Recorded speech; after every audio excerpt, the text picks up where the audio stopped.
Hello everyone, lots of traffic today. So we are trying to leave early for my meeting. We shall see how successful I am being. Come back home and then take another way. But today is Ninja Challenge 9 of 10. So today is Sunday. And it is a beautiful day out. It's a little chilly. I'm the only idiot without a jacket on. But I'll be in the car, out the car. Yeah, I got the moonroof open, sunroof. Hope you don't mind. I'll put this back up here so you can see me a little better. There we go. Yeah, so now today, one of the things I would like to discuss is the emerging markets. Now, everyone approaches that from a stock market perspective. I really don't. I promote it or not promote it, but look at it, ponder upon it. I'm not going to say analyze it, really. Oh, because I don't pull numbers all day on it, but I get a vibe for the market of commodities on it. Now, I don't pull the oil prices every day. I'm not one of those. I mean, I get it. If that's what you do, awesome. Keep at it. We need people like you to keep that constant flow of information coming. Thank you, nice person waiting on me. But one of the things we have to do is get the gist of it. Now, as of late, I've been focusing a lot on real estate personally because that's an objective of mine. However, the more and more I look into it, the more I have the takeaway of prices in my area are going to be, they're going to be stubborn to react to certain market conditions. For example, like everything that Ninja talks about with deflation and hyperinflation, I believe he's correct on all that. We just got a 25% basis cut. I mean, there's a lot of silliness going on. But that's why fiat is funny money, because it's silly. Now, one of the takeaways I get from that is that, only certain housing prices are really dropping. Certain houses in particular. Markets, the way they react in my area are very traditional in the sense that it happens around the outside, far about an hour away from where I live, maybe even 2 hours. And then it slowly comes to my area. And as it travels, its percentage of decreases. So if it's a 50% cut, just to pull out a number somewhere, by the time it gets to me, it's a 15% cut. So it's difficult. You pay for the convenience of a relatively easy commute, even though as of late it's been getting filled with silly people like the people in front of me there. So yes, I am looking to perhaps double my commute time, just have a more pleasant commute and get away from the more urbanish areas, because the suburban is becoming urban, and the rural is becoming suburban. And that's not a cultural change, it's more of a generational change, a generational shift, if you will, with urban expansion and all these other factors that people don't pay attention to in the classroom that actually do matter. If it didn't matter, it wouldn't be in there. Well, if you're educated up to about 1993, that is. is put some stuff in there that really doesn't matter. Oh, and that reminds me, I'd like to welcome a new follower, Paolo, and Joyce. Thank you for the follow. I'm not sure if you're the Joyce I'm thinking of, but you're a carnivore, which is awesome. Carnivore Joyce, what a cool name that is. Anyway, yeah, reminds me, I definitely have to start getting back into steaks and everything else again. On my Facebook, I normally do a lot of cooking videos. I really got to get back into that. All my friends will love it. They all want my recipes. I'm like, well, just get my mix of 21 herbs and spices and you're on your way. Anyway, so the real estate market is what it is. It's going to have its ebb and flow.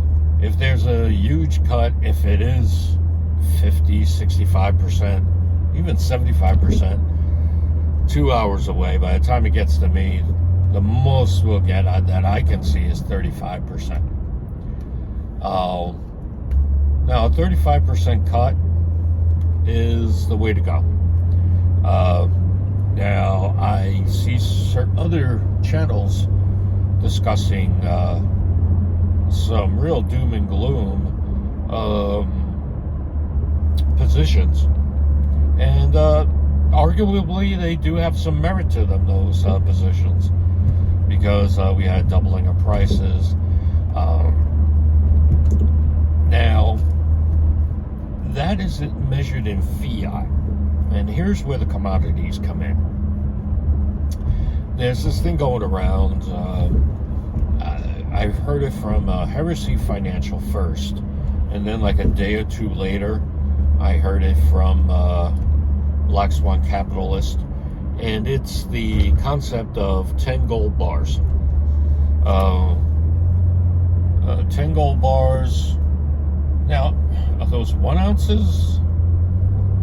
10 ounce bars? 12, whatever the ounce bars is. I'm not rich enough to have a full gold bar. My hunch is that it's probably a 10 ounce bar. So 10 of those, 1,000 ounces. 1,000 ounces at 1,000. Yeah, 10 ounce. 10 times 10 is 100. So 100 times 2,000 plus 270,000. Now that's roughly. I'm sorry, I just jumped ahead. What they're saying is, when you measure home prices, they pretty much stick to 10 gold bars.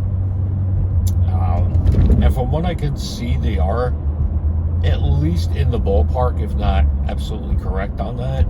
But that's when you measure the market prices. And then you have to say what determines market price for real estate. Is it national, regional, within the nation? Could you apply that to a global perspective? Perhaps. I'm not certain. But it's a good general rule of thumb. So I've been finding myself looking more and more at precious metal prices as a measure of various costs, because fiat is wrecked. Fiat, yeah. And for those that don't know, fiat is fiat currency. It's currency that is backed by full faith of the government. Sorry. Don't get me wrong, I'm very patriotic, but patriotic to ideals, not to a group of oligarchs. Anyway, to try to stay apolitical as possible, because it's on both sides of the aisle, the oligarchs. And for those outside of the U.S., that means it's on both sides, whether those sides be Republican or Democrat. And also for people outside of the country, the reason why my country has a two-party system is to not dilute the vote. And that's where the Electoral College comes in. That's to further prevent the diluting of the vote. So this way, the guy who owns a farm that's 100 acres somewhere, his vote is arguably just as important as 100 acres population by me. That could be 100 acres, depends where you go. If you're in a big city, that could be, let's just say, 1,000 people. Everyone's vote should matter. That's why we have an electoral college, and we have a two-party system in order to further that. An example of not having a two-party system where the vote is diluted is Canada, and the fact that Justin Trudeau always wins and without a majority of the vote. So that's a lovely example, in my opinion, of why there is a two-party system, etc.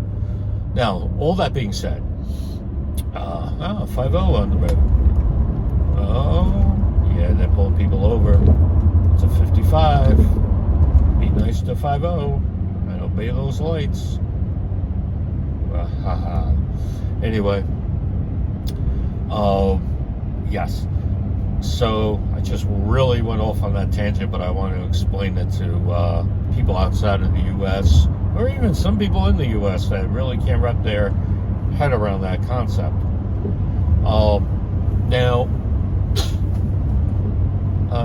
precious metal prices, I've been looking at also the traditionally semi-precious metals, because as technology grows and advances, I have a feeling what is precious tends to change, or it will change slowly. Rhodium, Ninja just talked about it, the video I saw last night, where you can't utilize platinum in a catalytic converter without rhodium. I don't know if that also applies to palladium, and I didn't double check it, but I am taking his word because that's how an investor thinks. It's the body, the world works on coefficients, and enzymes. You know, it's a reaction having an effect on a subject. Put that very simply enough. So yes, precious metal prices are important, as the precious metals prices themselves are important as a measurement of. Gotta slow down for this person who doesn't understand what the lanes are for.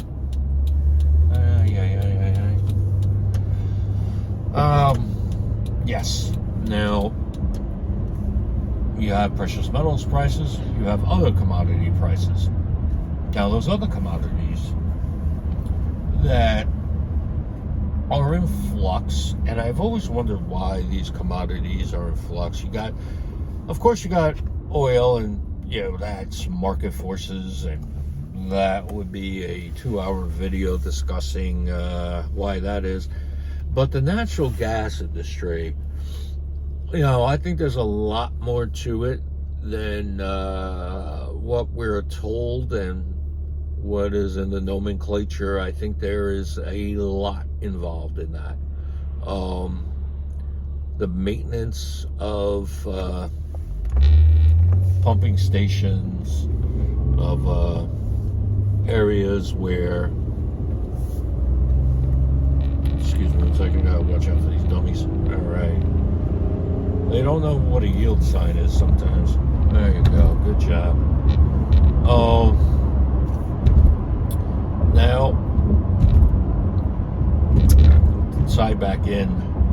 Natural gas prices always interest me because you also have to think of, and it's everything else too, delivery costs. You have to deliver,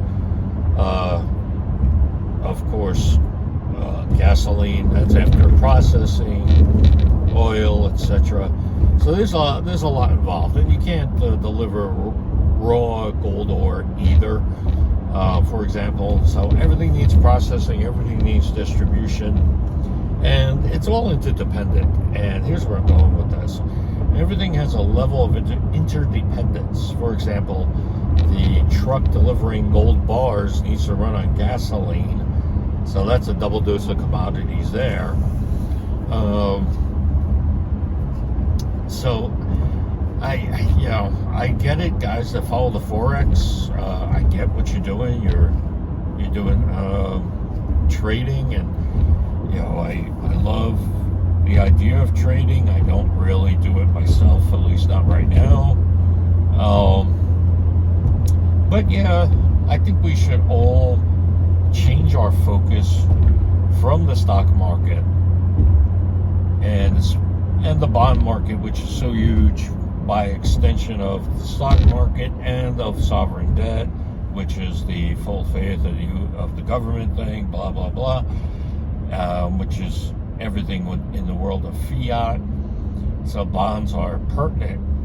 But I think, just watch my speed here, ladies and gentlemen, going up an incline in a very weird speed zone.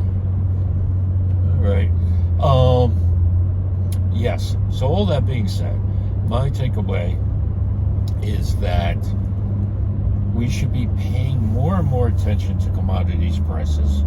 We have cable news channels dedicated to the stock market, and you're lucky if they talk about bonds. On occasion, every half hour, mention precious metals, arguably cryptos. What we need is an alternative that's a real alternative from constantly talking about stocks and bonds. I'm sick of it. Nice speed trap there. Gives you a little thank you sign.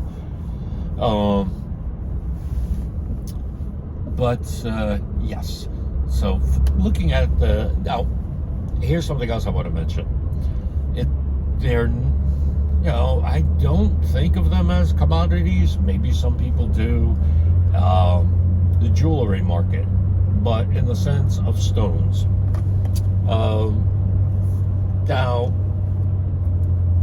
right away, my mind went to a diamond tip saw, for example. That may be important. Or I should say, that may be an example of an important use of stones, the industrial use case. But we don't really use stones or crystals. Not speaking of the metaphysical that some people believe in, and if that's you, by all means, go ahead.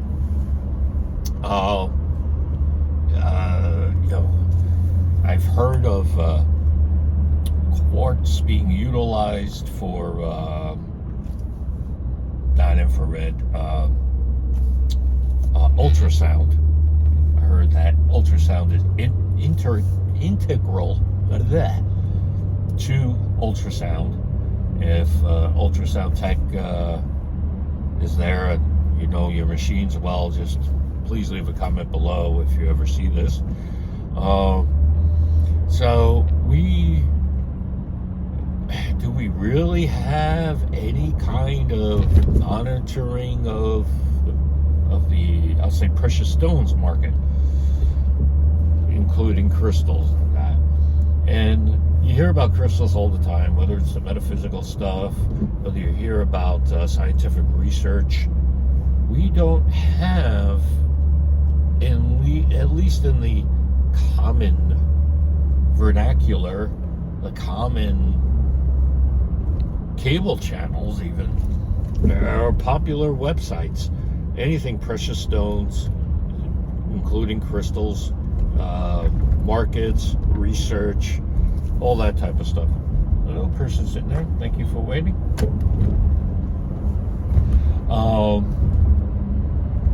Now, you also have, I think, insufficient coverage of precious metals. And maybe it's just me, and maybe where I am in the world, I'm just constantly inundated by what's going on in the stock market, and everything seems to be tied to the stock market. I'm so sick of it, ladies and gentlemen. I'm just like, it's a market of people who value things against a paper that is truly valueless. It makes no sense to me. None whatsoever. At least one could argue with precious metals, there's a use case for it. I mean, you could say with fiat there's a use case because we buy things, but that's just because everyone believes in it. So, yeah, I'm not a big fan. Not a big fan. So, yeah, I kind of went off on a couple of tangents with the commodities market. Now, mind you, let's also tie in things that are grown. Now, I don't know what that would be called. Precious plants? Sorry, I couldn't resist. Cotton. Unfortunately, soy, which is basically poison for everyone, especially men over 50. That's according to studies I've read, being mindful of the fact that this is on YouTube. Watch where you're going with that Nissan. Unbelievable. Now, what's going on, ladies and gentlemen, in the Egyptian cotton market? Can you tell me? No. Not most people off the top of their head. Now, a lot of that's because they don't pay attention. Okay, fine. But it's also because the coverage we get, at least around here, is cotton market is up by 10%. Moving on. And that's it. That's all you get. Cotton from where? Has there been a flood anywhere in the world? Is that affecting cotton prices? Can you tell me? It's in the... Where else was I going? Oh, yeah. What's going on with, like, soy? Unfortunately, we all use soy and corn oil here in the U.S. Anyway. What's going on with those factories? How's distribution? How's production going on? See, we need more coverage for those important matters. So, yeah, anyway, let me just, all right, this one is going to keep going. Thank you, pal. But, yeah, it's just frustrating to me that this focus on what I consider to be ridiculousness. But, yeah, so that's my rant for today. The precious metals, the markets for all of those, and precious stones, and what I'm calling precious plants, what I'm certain is not, or what they just call agriculture. All right, that's all I got, ladies and gentlemen. I hope you enjoy. Thank you. And I hope you overall enjoyed the Friday night musings. I see that a lot of people weren't that big of a fan of it, I guess because it was dark and it's a subconscious thing. And yesterday I did the OBS. Still got to work on that, but in these economic times, I'm also looking at homes, apartments, second jobs, better jobs. Like everyone who's watching, my time is very limited. All right, ladies and gentlemen, it's been a pleasure, and you'll see me all again soon. Tomorrow. Bye.